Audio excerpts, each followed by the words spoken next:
नमस्कार दोस्तों, मैं सुनील वशिष्ठ, वैदिक एस्ट्रोलॉजर और ज्योतिष अध्यापक। हम जीवन में कभी ना कभी तो बीमारियों का सामना करते ही हैं। आयुर्वेदा एस्ट्रोलॉजी एक ऐसी विधा है जिसके माध्यम से हम जन्म पत्रिका को देख करके ये पता लगा सकते हैं कि व्यक्ति के जीवन में कौन सी बीमारी आने की सबसे ज्यादा संभावनाएं बनती है। जैसा कि आप सभी जानते हैं, आयुर्वेद में वात, कफ और पित्त तीन दोष माने जाते हैं। आयुर्वेद का मानना यह है कि इन तीन दोषों के इम्बैलेंस होने पर ही शरीर में रोग पैदा होता है। मित्रों, आज का वीडियो हमारा इसी बात पर है कि आपकी जन्म पत्रिका के अनुसार कौन सी बीमारी आने की सबसे ज्यादा संभावना बनती है। तो तीन दोष हमारे पास है, वो है वात, कफ और पित्त। सबसे पहले इसको हम ज्योतिष में जोड़ करके देखें तो जो वात है यानी कि वायु, वात में वायु, ये बॉडी के अंदर जो बॉडी के पार्ट्स मूवमेंट करते हैं, ये एक वायु की वजह से होता है। यानी कि अगर शरीर में वायु आपकी बैलेंस है तो आपके शरीर की मूवमेंट में कोई परेशानी नहीं होती। यानी कि जैसे बच्चे होते हैं तो उन लोगों को बॉडी पार्ट्स को मूव करने में दिक्कत नहीं आती, जबकि जैसे जैसे उम्र बढ़ती चली जाती है व्यक्ति की शरीर में मूवमेंट करने में उसको परेशानी आ जाती है। और जब वृद्धावस्था आती है तो व्यक्ति की चाल धीमी हो जाती है और बॉडी पार्ट्स को मूव करने में काफी दिक्कतों का सामना करना पड़ता है। तो जो ये वात है, वायु के रोग जो आते हैं वो तीन ग्रहों की वजह से आते हैं। एक है शनि ग्रह, दूसरा राहु और तीसरा बुध ग्रह। जी हाँ, जब ये तीन ग्रह जो ऐसे हैं जो शरीर में वायु क्रिएट करते हैं और ये अधिक मात्रा में वायु क्रिएट होने लगे, वो भी कम उम्र में, तो तरह तरह के रोग पैदा हो जाते हैं। अब हम दूसरे पर बात करते हैं। दूसरा दोष है पित्त दोषा।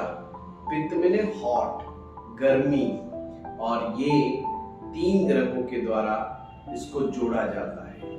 सबसे पहले सूर्य, मंगल और केतु, ये तीन ग्रह हैं। अगर ये तीन ग्रह किसी भी रूप में आपके ऊपर नेगेटिव इंपैक्ट डाले तो पित्त क्रिएट होने लग जाता है, यानी कि अधिक मात्रा में क्रिएट होने लग जाता है। और कोई भी प्रकृति हो, चाहे वात प्रकृति हो, चाहे पित्त हो, चाहे कफ हो, ये प्रकृति शरीर में बैलेंस होनी चाहिए, ना कम होनी चाहिए ना ज्यादा होनी चाहिए। पित्त अगर शरीर में कम बनेगा तो सही तरीके से भोजन का डाइजेशन नहीं हो पाएगा, ज्यादा बनेगा तो हमारे शरीर में एसिडिटी बन जाएगी और तरह तरह के रोग पैदा हो जाएंगे। इसी प्रकार से तीसरा है कफ। कफ जैसे सर्दी, खांसी, जुकाम जैसी समस्याएं हमें देखने को मिलती हैं, तो चंद्रमा, बृहस्पति और शुक्र, ये तीन ग्रह हैं जो इसकी वजह से कफ शरीर में होता है। अगर इसका नेगेटिव इम्पैक्ट, इन तीन ग्रहों का नेगेटिव इम्पैक्ट किसी भी रूप में अगर हमारे शरीर में आ जाए तो यह है कफ इम्बैलेंस हो जाता है और उसकी वजह से भी कफ संबंधी रोग पैदा हो जाते हैं। अब आए हम चलते हैं कि ये समझने का प्रयास करें कि इन दोषों से कौन कौन सी बीमारी होती है। तो सबसे पहले हम बात करेंगे यहाँ पर वात दोष के विषय में। वायु विकार, जैसा कि मैंने आपको बताया था, शरीर की मूवमेंट में काफी परेशानियां हो जाती हैं, हड्डियां कमजोर होने लग जाती हैं, हड्डियों में ढीलापन आ जाता है और कमजोर हड्डियां कई बार टूटने का खतरा उनमें बराबर बना रहता है। और साथ में वायु विकार होने से नींद की समस्या भी कई बार आ जाती है। बॉडी के अंदर एक ड्राइनेस फील होती है, मुंह का स्वाद भी कई बार बिगड़ जाता है। हाथों पैरों में, उनकी उंगलियों में, खास करके जॉइंट्स में। तो जॉइंट्स पे आर्थराइटिस की समस्या ये सभी के सभी वात की अधिकता की वजह से होता है। अब आते हैं कफ दोष। कफ, जैसा कि मैंने कहा था, ये कफ ठंडपना है, ये कोल्डनेस है। शरीर में कोल्ड का हो जाना, सर्दी के मौसम में विशेष करके ये समस्या बढ़ जाती है। कफ दोष से पीड़ित लोग अक्सर मोटे दिखाई देते हैं, उनको थायराइड की प्रॉब्लम्स हो जाती हैं, उनको छाती से संबंधित रोग हो जाते हैं, आंखों की समस्या, कानों की समस्या तथा आंखों के नीचे डार्क सर्कल, ये भी कफ दोष की वजह से ही होते हैं। हमें इन्हें समझना होगा कि पित्त दोष जो है वो भी उसके क्या अपने लक्षण है कि पित्त की अधिकता होने से। पित्त का मतलब है शरीर में गर्मी ज्यादा हो रही है, और गर्मी ज्यादा होगी तो गुस्सा ज्यादा आएगा। आप और जो पित्त है वो हमारे बालों पर, हमारी आंखों पर, हमारी त्वचा पर, हमारे डाइजेस्टिव सिस्टम पर और हमारे यूरिनरी सिस्टम पर नेगेटिव इम्पैक्ट छोड़ता है। कभी कभी हमें एसिडिटी होती है तो समझ लेना पित्त बढ़ गया है। पित्त की वजह से बुखार का बार बार आना भी और लीवर के अंदर तकलीफें आना भी, ये सब चीजें हमारी पित्त दोष की वजह से होती है। इस दोषों को सही तरीके से डायग्नोज करना चाहिए जन्म पत्रिका में। यदि आपका जन्म पत्रिका में जो लगन स्थान है, जिसे कि शरीर का स्थान भी कहते हैं, यदि यहाँ पर पित्त वर्धक ग्रह अगर विराजमान हो गए तो उन लोगों में ये टेंडेंसी ज्यादा होती है कि उनके अंदर शरीर में पित्त की अधिकता देखने को मिलेगी। यदि कफ कारक यानी कि गुरु है, चंद्र है, शुक्र है, इनका लगन पर प्रभाव ज्यादा होगा तो उनमें कफ प्रकृति होने की संभावना बढ़ती है। वैसे तो ज्योतिष में बहुत सारे परमुटेशन कॉम्बिनेशन काम करते हैं, फिर भी कहा जाता है फर्स्ट हाउस और सेवंथ हाउस। फर्स्ट हाउस में कोई ग्रह बैठा है तो डायरेक्ट शरीर पर तो असर करता ही है। इवन सप्तम भाव में बैठ करके भी वो शरीर भाव को देखते हैं। जो भी ग्रह सप्तम भाव में बैठता है वो लगन को देखता है, तो वो भी प्रकृति को डिसाइड करता है। साथ में ग्रह की दृष्टि, यह जैसे कि शनि ग्रह यदि किसी कुंडली में 11वें भाव में बैठे हो तो अपनी तीसरी दृष्टि से वो लगन को देखेगा। और जो शनि है वो वात क्रिएट करते हैं, वायु क्रिएट करते हैं, इवन हमारे सोच पर भी असर डाल जाता है। क्योंकि वायु ज्यादा कुपित होगी तो मूड स्विंग्स बहुत होते हैं, बार बार आदमी प्लान बनाता है, खुद ही बनाता है, खुद ही बिगाड़ देता है और छोटी छोटी बातों पर भी कई बार गुस्सा आता है। हर काम को जल्दबाजी में करने के चक्कर में लगा रहता है। चलिए अब हम चलते हैं कि ये तो बात थी कि कुंडली के अंदर किस प्रकार से देखा जाए कि किस ग्रह की प्रकृति कैसे है और उसके अनुसार शरीर में कौन सा दोष होने की संभावना बनती है। अब बात आती है कि हमें इन दोषों के अंदर क्या नहीं खाना चाहिए। सिंपल सा कंसेप्ट है। यदि कफ संबंधित रोग आपको परेशान कर रहे हैं तो ठंडी चीजें नहीं खानी चाहिए। अगर पित्त दोष आपको परेशान कर रहे हैं तो गर्म चीजें, तली फली चीजें, मिर्च मसाले वाली चीजें नहीं खानी चाहिए, क्योंकि ये शरीर में जाने के बाद आपको आपके पित्त को बढ़ा देती है। वात रोगों वालों को लिए ठंडी चीजों का इस्तेमाल नहीं करना चाहिए, क्योंकि अगर ये सब चीजें खाएंगे तो उनके उस दोष के अंदर बढ़ोतरी हो जाएगी और बीमारी गलत रूप धारण कर लेगी, भयंकर रूप धारण कर लेगी, जो कि शरीर की हानि करने तक को भी अग्रसर हो जाती है। अब मुद्दा आता है कि ये तो बात थी आयुर्वेद की, पर ज्योतिष में इन सभी का क्या समाधान है। अगर शरीर में कोई रोग विशेष रूप से बढ़ जाए तो ऐसे में ज्योतिष में क्या क्या उपाय है, तो आइए हम सबसे पहले इन उपायों पर चर्चा कर लेते हैं एक एक कर करके। सबसे पहले है मंत्र जाप। यानी कि मंत्र पाठ, ये बहुत जरूरी है। अगर किसी को पित्त दोष अधिक हो गया है तो उसे ऐसा मंत्र जाप करना चाहिए जिससे पित्त की अधिकता न बढ़ जाए, अर्थात ऐसे मंत्र का इस्तेमाल उपयोग में नहीं लाना चाहिए जिसको करने से एकदम से एनर्जी जाती है।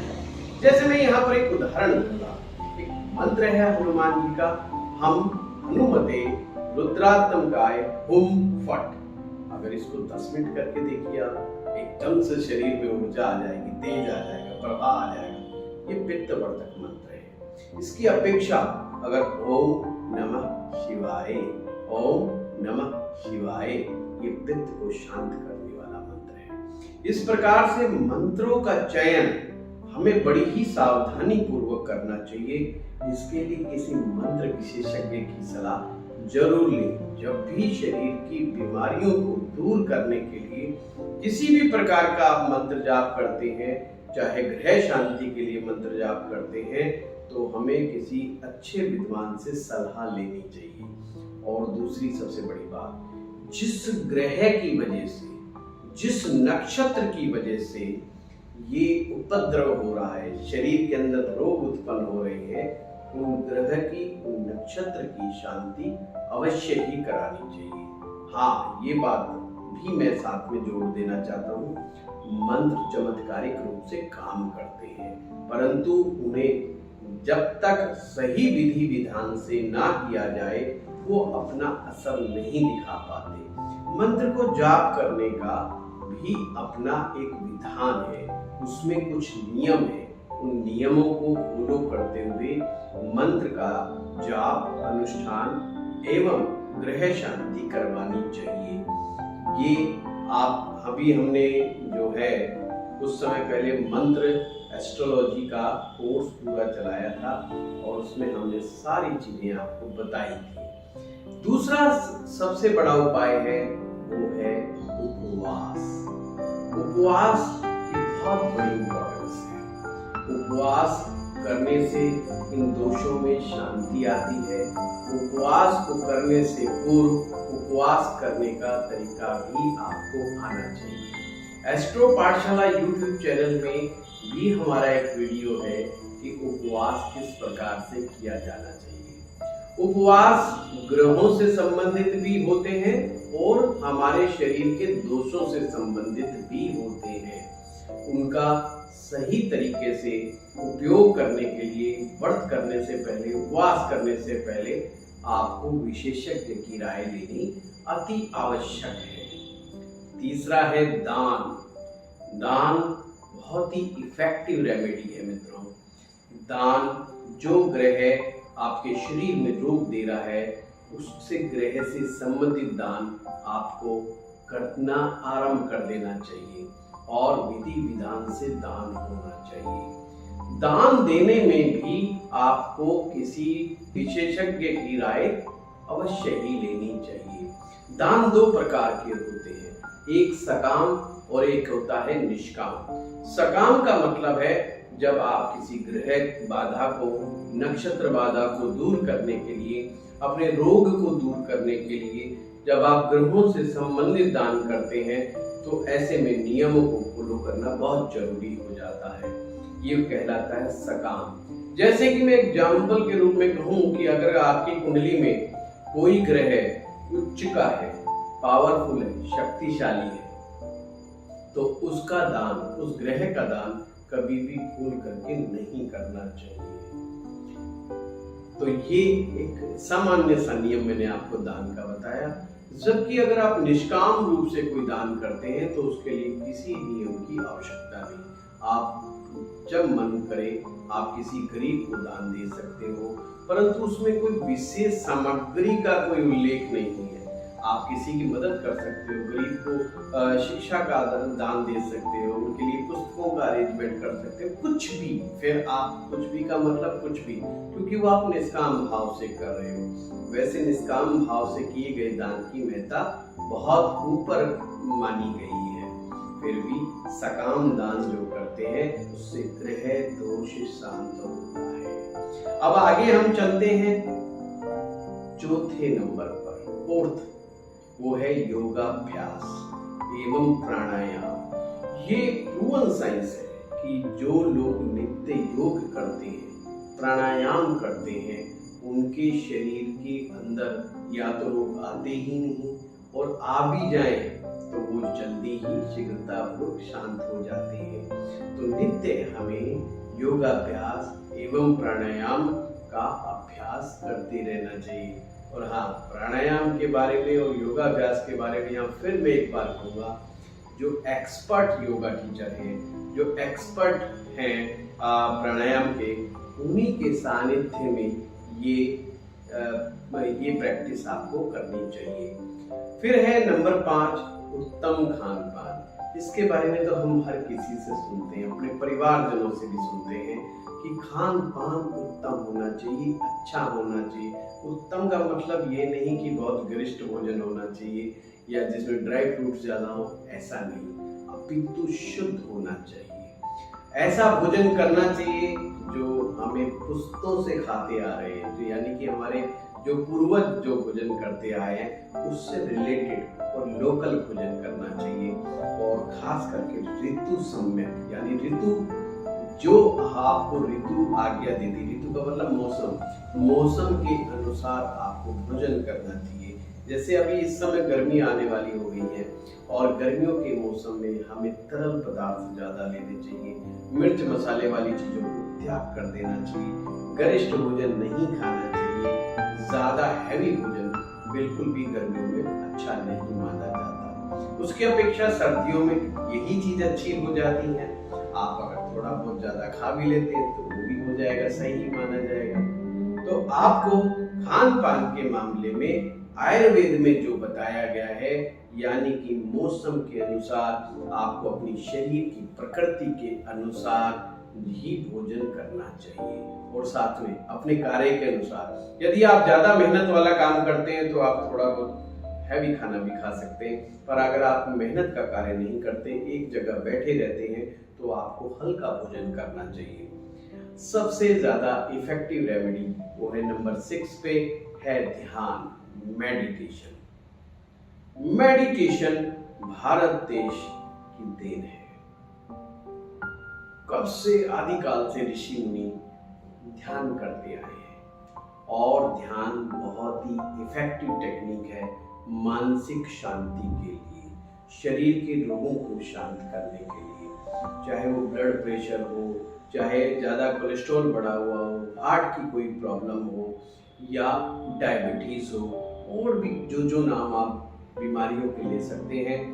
नित्य मेडिटेशन करने से आपको बहुत ज्यादा लाभ प्राप्त होता है। मेडिटेशन मेरा अपना मानना है कि 2 बार करना चाहिए, एक सुबह और एक शाम को, और अक्सर खाली पेट ही करना चाहिए, तो आपको ज्यादा लाभ प्राप्त होता है। ध्यान करने से इंसान की कंसंट्रेशन बढ़ती है, फोकस बढ़ता है, दिमाग मस्तिष्क शांत होता है, और शांत मस्तिष्क अच्छा निर्णय ले पाता है।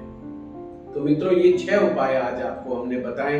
यदि किसी भी प्रकार की आपको कोई भी परेशानी, शरीर में रोग दोष आते हैं, तो उन त्रिदोषों को बैलेंस करने के लिए इन 6 चीजों का आप सहारा ले सकते हैं। और सबसे इम्पोर्टेंट बात यह है कि आपको अपनी जन्म पत्रिका विशेषज्ञ को दिखा करके सबसे पहले ये डायग्नोज करना है। नंबर 1, आपकी प्रकृति क्या है, नंबर 2, आपको कौन सा रोग होने की सबसे ज्यादा संभावना बनती है। ये 2 चीज पता करने के बाद आप ग्रह शांति, नक्षत्र शांति जैसी चीजों का सहारा ले सकते हैं, और जो मैंने उपाय बताए हैं उन चीजों को जीवन में अपना सकते हैं और पूरा लाभ प्राप्त कर सकते हैं। मित्रों, ये था आज का हमारा वीडियो। आज का वीडियो आपको कैसा लगा हमें कमेंट बॉक्स में लिखना ना भूलें, और हमारे इस चैनल को लाइक करना, सब्सक्राइब करना और शेयर करना ना भूलें। आपका बहुत बहुत धन्यवाद।